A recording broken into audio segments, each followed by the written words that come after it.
হাসিনা ভারতের জন্য অনেক করেছেন, তাকে আমৃত্যু থাকতে দেয়া উচিত মন্তব্যটি করেছেন ভারতের সাবেক কূটনীতিক, সাবেক কেন্দ্রীয় মন্ত্রী এবং কংগ্রেস নেতা মণিশঙ্কর আয়ার। গেল 11 জানুয়ারি কলকাতায় এক সাহিত্য উৎসবে পিটিআইকে দেওয়া সাক্ষাৎকারে মণিশঙ্কর বলেছেন, আমি আশা করি আমরা সবাই একমত হব যে হাসিনা আমাদের জন্য অনেক ভালো কাজ করেছেন।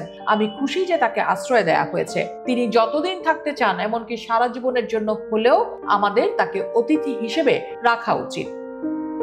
সেদিন তিনি আরো বলেছেন, ডিসেম্বরে ভারতের পররাষ্ট্র সচিব বিক্রম মিশ্রি ঢাকায় গিয়ে বাংলাদেশি কর্তৃপক্ষের সঙ্গে যে আলোচনা করেছেন তা খুবই ইতিবাচক। আলোচনা অব্যাহত রাখা উচিত এবং ভারতের উচিত বাংলাদেশের অন্তর্বর্তী সরকারের সঙ্গে সরাসরি মন্ত্রী পর্যায়ে যোগাযোগ স্থাপন করা। তাহলে প্রশ্ন দাঁড়াচ্ছে, কিভাবে ভারতে থাকবেন শেখ হাসিনা?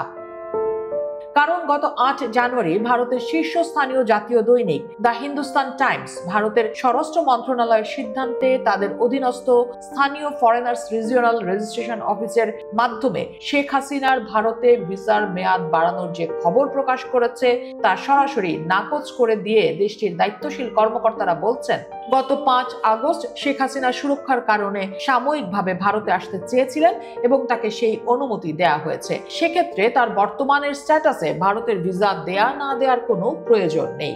সেক্ষেত্রে আবারও প্রশ্ন, শেখ হাসিনার সুরক্ষার জন্য সাময়িক এই অবস্থানটি কতদিনের এবং বাংলাদেশ সরকার তার পাসপোর্ট বাতিল করার পরও সেখানে তিনি কিভাবে থাকবেন?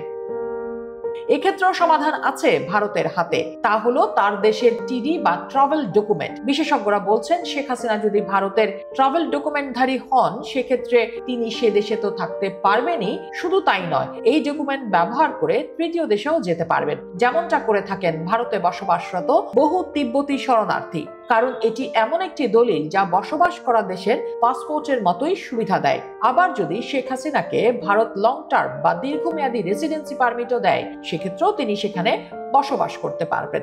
আর এক্ষেত্রে শেখ হাসিনার ভিসার মেয়াদ বাড়ানোর বিষয়টি এখানে গুরুত্বপূর্ণ নয় বলে মনে করছেন বিশেষজ্ঞরা। এদিকে বাংলাদেশ সরকার শেখ হাসিনাকে ফেরত চেয়ে ভারতকে চিঠি দিয়েছে গত 23 ডিসেম্বর। সেটি মাসখানেকের মধ্যেই ফলো আপ করা হবে বলে এক সাক্ষাৎকারে জানিয়েছেন প্রধান উপদেষ্টা।